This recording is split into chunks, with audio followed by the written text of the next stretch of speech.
we are image bearers of Christ as creators, we get to practice that level of creation with all these different forms of art. Of all the things, music is the thing that you are always immersing yourself in. Everyone's listening to something all the time. And I think that that leans into as well who we are as Christ followers and how we would want to put that into our lives, that music should be a part of our lives. God created that, and God created it to be a part of the way that we worship Him. As Christians, we know we're called to live lives that are different from the world around us. This isn't aimless, but purposeful. And as parents, we know this to be true for our children and our approach to education as well. So how do we do this? How can we be thoughtfully and intentionally different in education, parenting, community, and culture? We worship a God who saw it good to create beauty. And music and the arts are some of the primary ways we experience this on a regular basis. With this fundamental understanding, how can we use music and the arts to teach and train students to not only appreciate what is truly beautiful, but know their creator more in the process? A lofty goal indeed, but one worth discussing with Trinity's Director of Fine Arts, Tom Brown, and Choral Director, Elissa Butler. Welcome to Different by Design.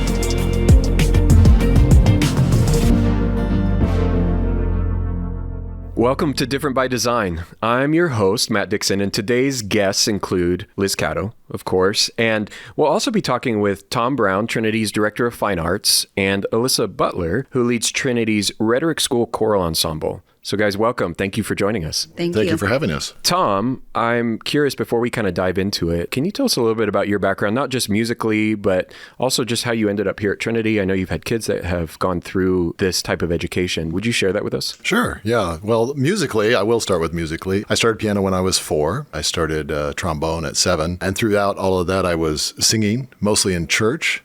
I have a few teachers that I remember in elementary school especially that helped my musical journey, but I would say the church is where I got most of my musical education. And then in college, I did choral music again and got a degree in choral conducting. And that was kind of the path I took. It was singing.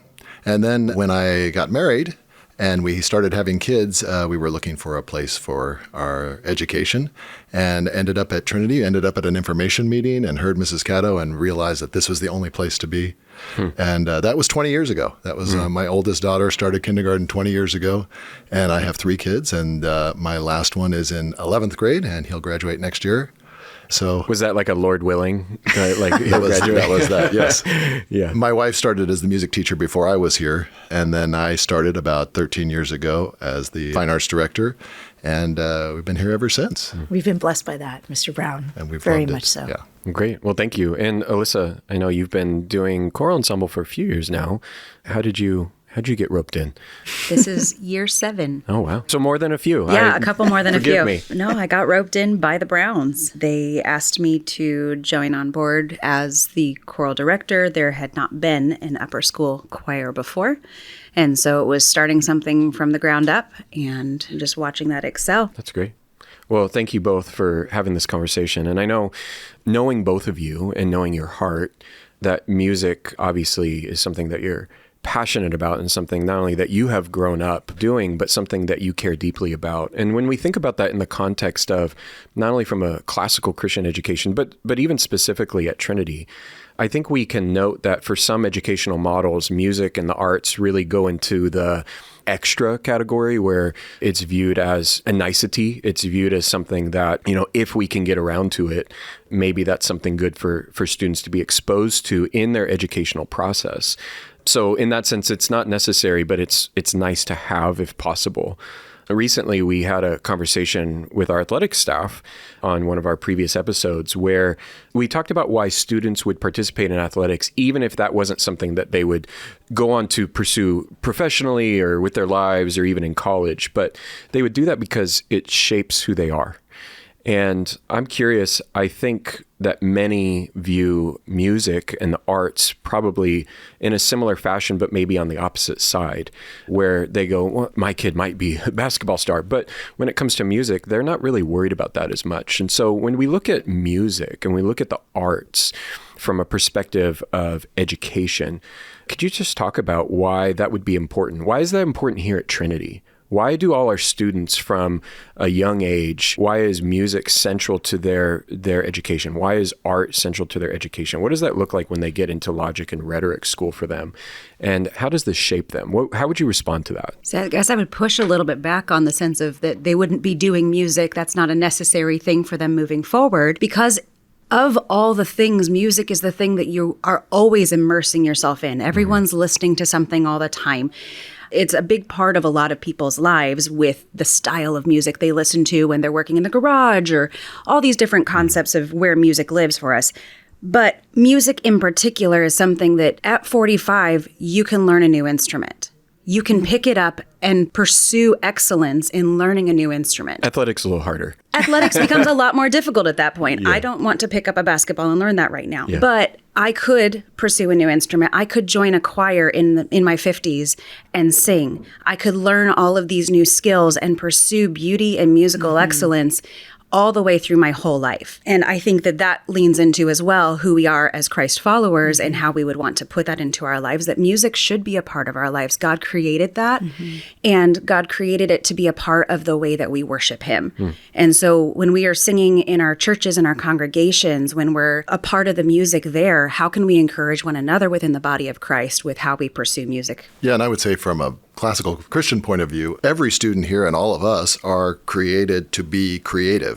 It is part of our DNA as Christ followers. And at Trinity, we're also looking to have well-rounded students who are good in athletics, good in academics, good at the arts. So we have created a curriculum that feeds into that.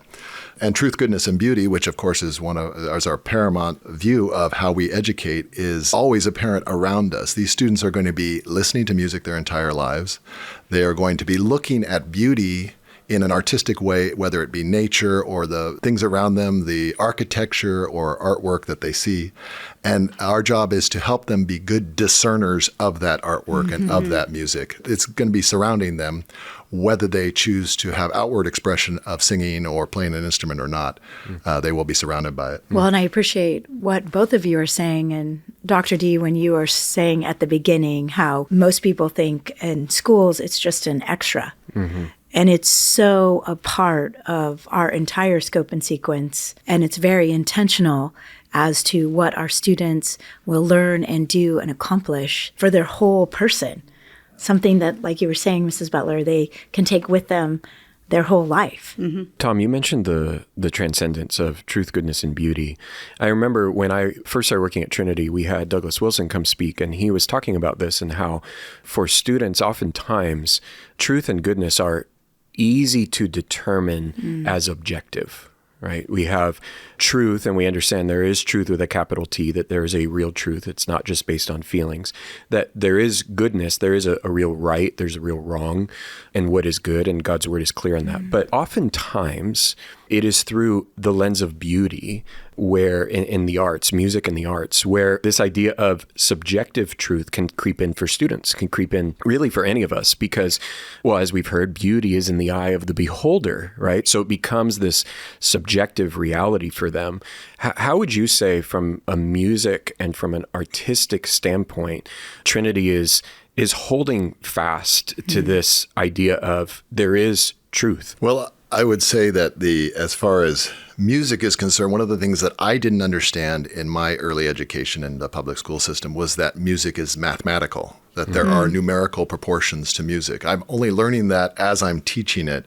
And that kind of opened my eyes to the fact that the universe is a harmonious creation that God made, and made music that way as well. And when we understand the proportions of music, we see that mathematical proportion being played out. And I think if we can impart that onto the students, we are helping them understand the purpose behind it. And it seems like there's an objective reality to why their music is considered beautiful, right? In kind of what you're saying, and that even relates to or correlates to this harmonious piece, right? It's not ugly.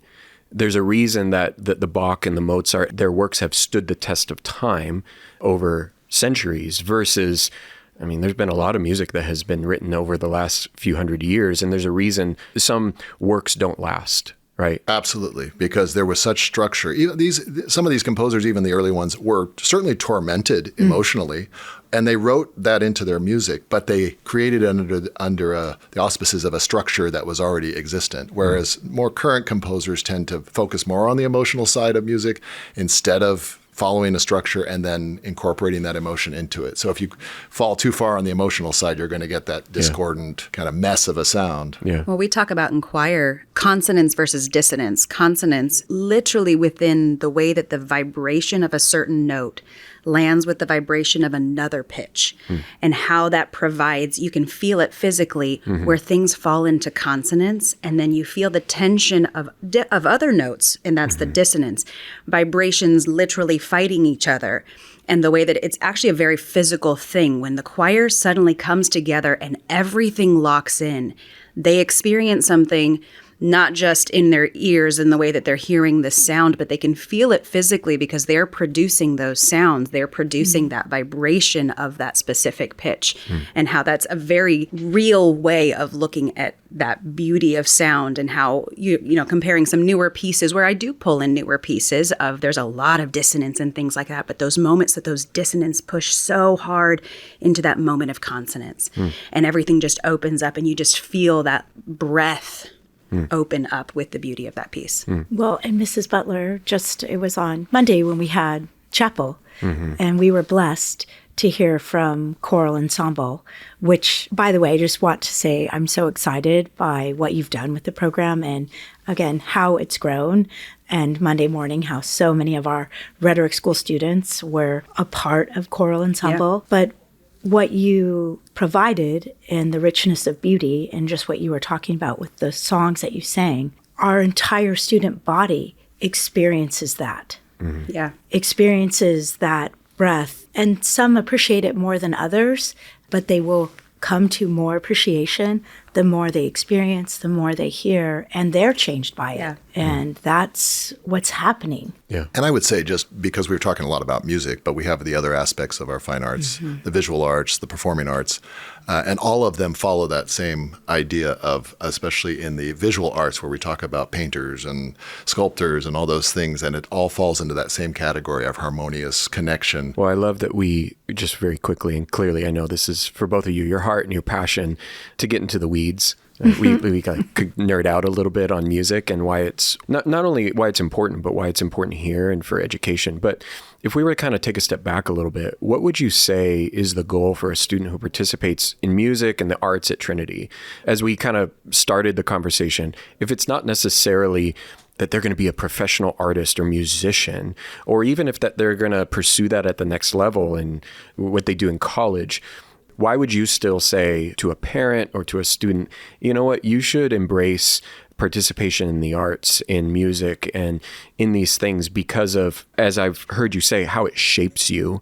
What would kind of be your argument there? And then secondarily, what about for that student who says, yeah, I actually really do want to pursue this? And how can what Trinity offers really help them, prepare them for doing this, whether that's professionally or even if it's a hobby for the rest of their life, but to continue to excel in this arena? On the first question of what's the end goal, what do we want for these students, I think it goes back to what you were saying earlier, Tom, that we are image bearers of Christ. As creators, we get to practice that level of creation with all these different forms of art. And then for the second question of what do we do for these students who want to pursue something, what you've done here is you've brought in educators who are really excellent at their craft as artists or musicians to begin with. When you're teaching art, you have a beautiful artist teaching art.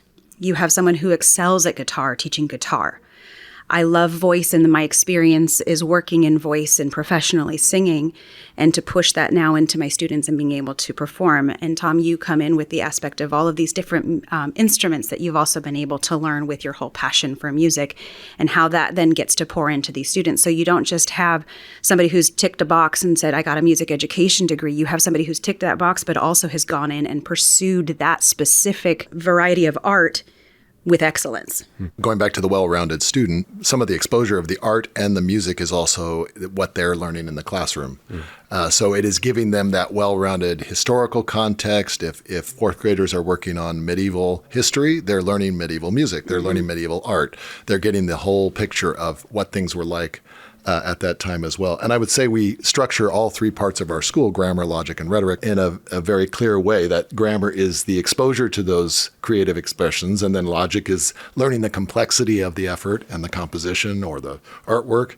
And then rhetoric is guiding those students to express their God-given talent and creativity as well. Well, and to add to what you were saying, Tom, related to all that we do with our students, is it helps our students realize or possibly see capacity that they didn't even have. That's right. They try something for the first time. A few years ago when we did our first musical, those students were doing that for the first time and changed by it. That's correct. And with our requirement of rhetoric school students to have an instrument or a choral class, we have some new guitar players. Right. We have people who are learning handbells for the first time and are excited by that. We have people in the choir for the first time who are excited to find their voice and do their singing. So yes, you're exactly right. And it just picks off of what Mrs. Barron's been doing all the way up through 6th grade, and how she has taught them so many different types of music, styles of music.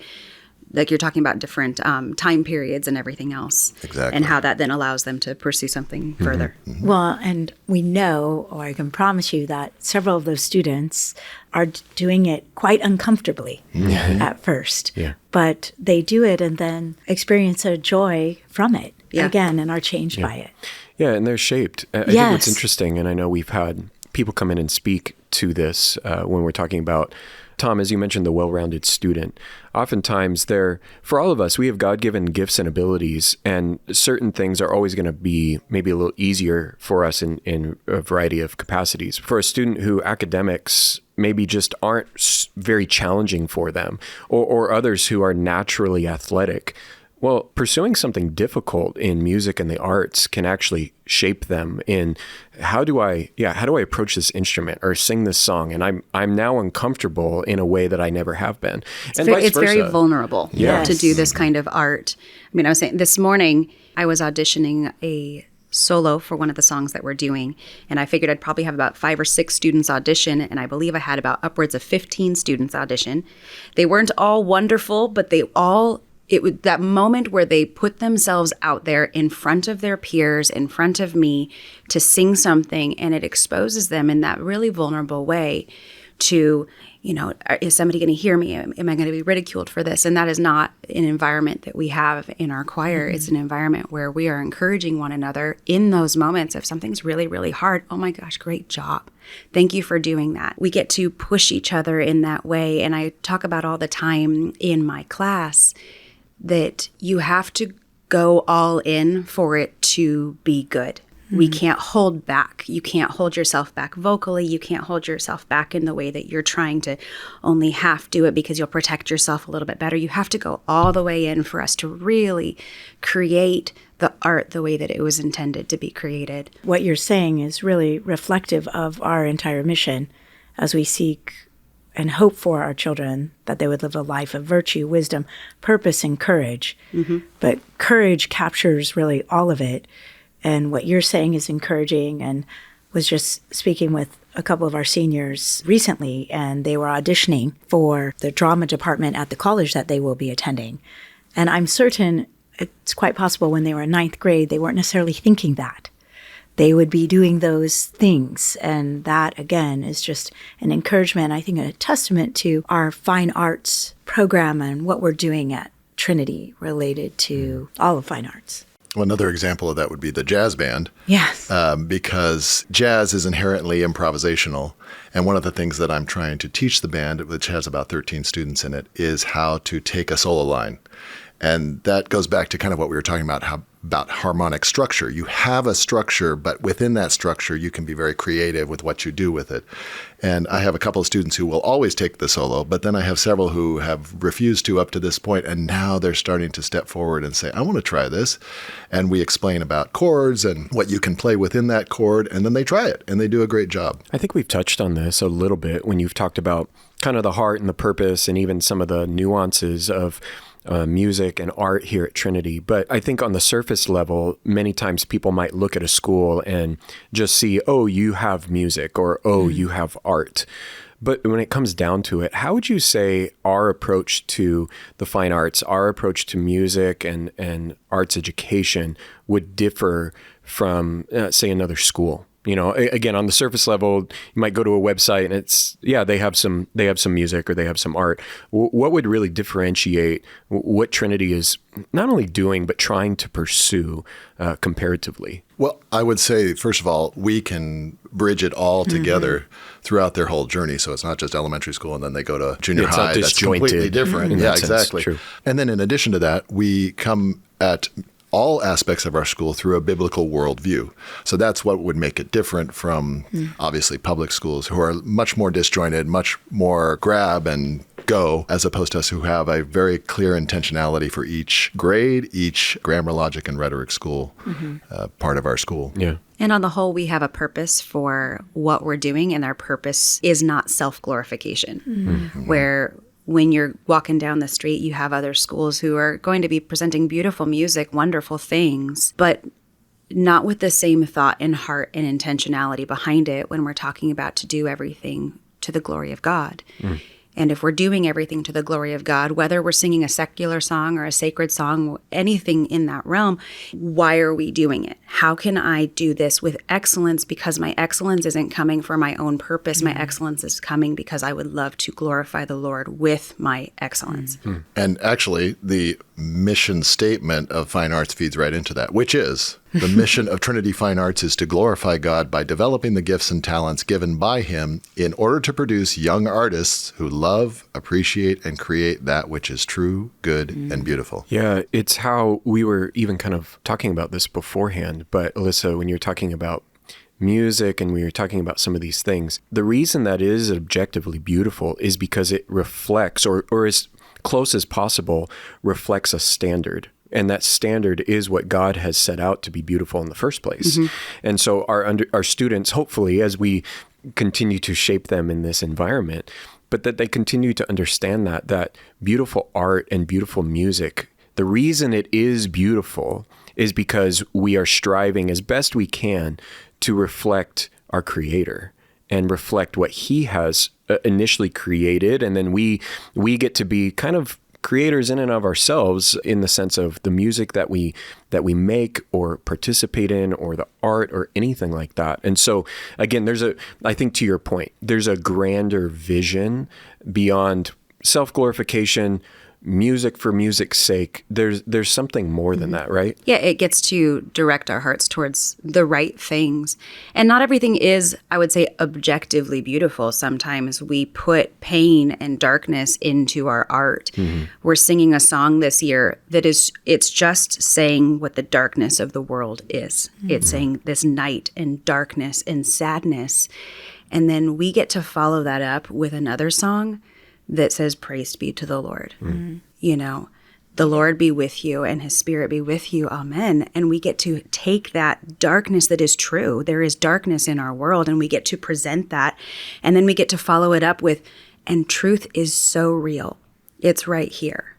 Here it is. And then I get to have my students hopefully present that in a way that is really genuine to them. And we work on what that would be, is how do we present that text truthfully with our whole body, our whole soul. Well, and even what you're sharing too is that you're also showing then the hope of Christ. And ultimately how, with what we're doing as a school, is through all that they're learning and doing, it ultimately turns their face towards the hope of Christ. I would hope so.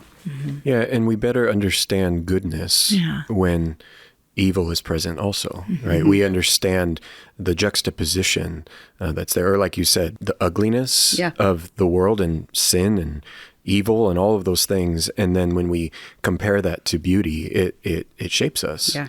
And I think that's what we see and our students are exposed to in a variety of arenas, but especially in music and the arts. And again, I think that is a part of forming them, whether they understand it or not, whether they see it intellectually. It's interesting because I think you guys have touched on this a little bit, but music really shapes our souls in a unique way that mere information can't always.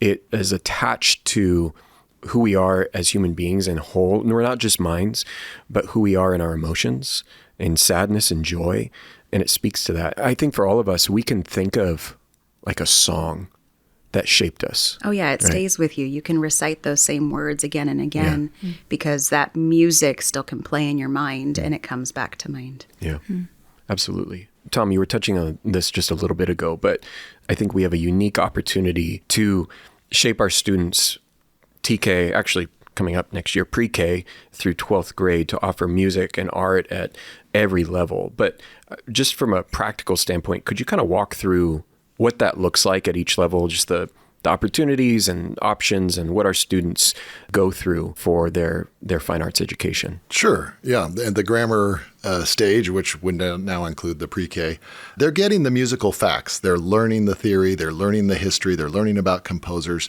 They are doing a little bit of performance in their music classes, and they are creating artwork in their art classes. But the intentionality of grammar school is to give them the information.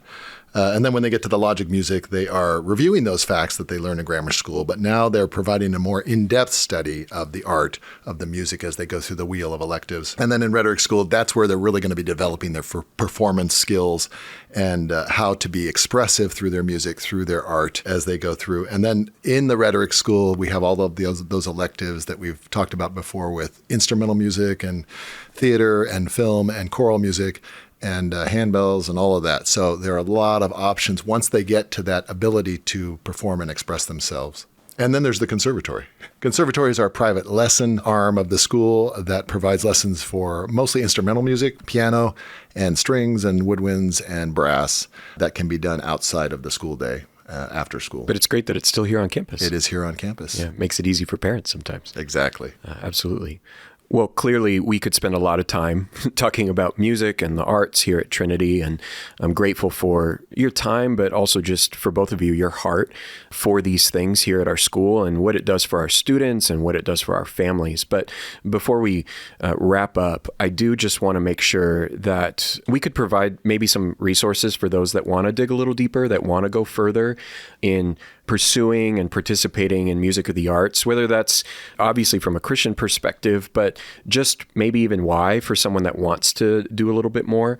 Maybe they've been personally helpful to you, or it could be professionally as we've tried to wrestle with and think through these things. But I'm just curious what you could share with our listeners. You know, there are a lot of, in this day and age, there are a lot of websites that are very helpful, but specific to classical education would be where I would direct anyone who's interested in it, like the Society for Classical Learning or the Association of Classical Christian Schools, or even Classical Conversations, which is more homeschool based, but they have all posted resources and blogs that are related to this exact topic. And they do a great job of explaining the importance of arts and music in any education, but specifically for classical education. And then as far as like some books that I might recommend, one of them is something called The Arts and the Christian Imagination, and it's by Clyde Kilby. It's a great overview of the arts in Christian education or in classical education. As a Christ-following school, also worship is an important part of what we do.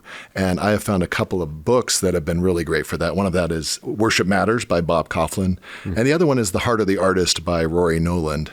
Both are wonderful resources that are specific to worship teams, but they cover kind of the purpose of worship and why we do what we do and discernment in music and the arts in a context of worship. And my resources would be more hands-on in the sense of experience the art, be a part of that. And here at Trinity, we have multiple opportunities for that.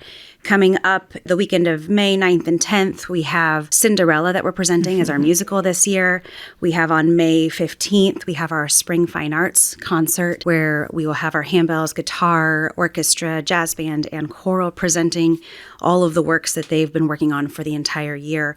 And then just a slightly different thing, April 1st here in Santa Clarita Valley, it's our Santa Clarita Choral Festival. It's hosted at Grace Baptist Church, but it's put on by a different organization, and it hosts all of the junior highs, high schools, and colleges and their choirs. And it's a lengthy festival, but oh my goodness, to see 700 students from the Santa Clarita Valley and the art that they have been working on day in and day out and present that in front of one another.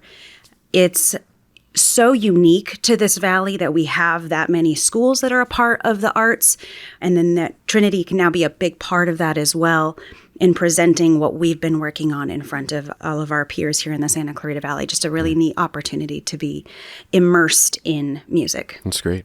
One of the things that I've appreciated as a dad that our music teacher, Mrs. Barron, has provided as a resource. As a parent, especially you're driving in the car or you're at home, you're always looking for good music to expose our children to. And she has taken the time to make playlists on Spotify for the different eras and different genres of music that students are learning in the grammar school, TK, kindergarten, first grade. And you can find them if you go to Trinity Classical Academy's Spotify playlists. They're available there. So it's done. The work is done for you, that you can just pull those up and you can listen to good music, and it connects to what your children are already learning in their music education classes here at Trinity as well. So thank you, Mrs. Barron. Shout out to her. Love that. Well, thank you again for your time today. It's been great to have a conversation about music and about the arts, and I appreciate all that you had to share. Thank you. Thank you. Good job, you guys. Thank you for joining us on this episode of Different by Design. To learn more about Trinity Classical Academy, visit us at trinityclassicalacademy.com. And for more information about our approach to classical Christian education, be sure to check out the conversations over at the Classical Academy podcast. If you enjoyed today's conversation, be sure to subscribe and share. Until next time.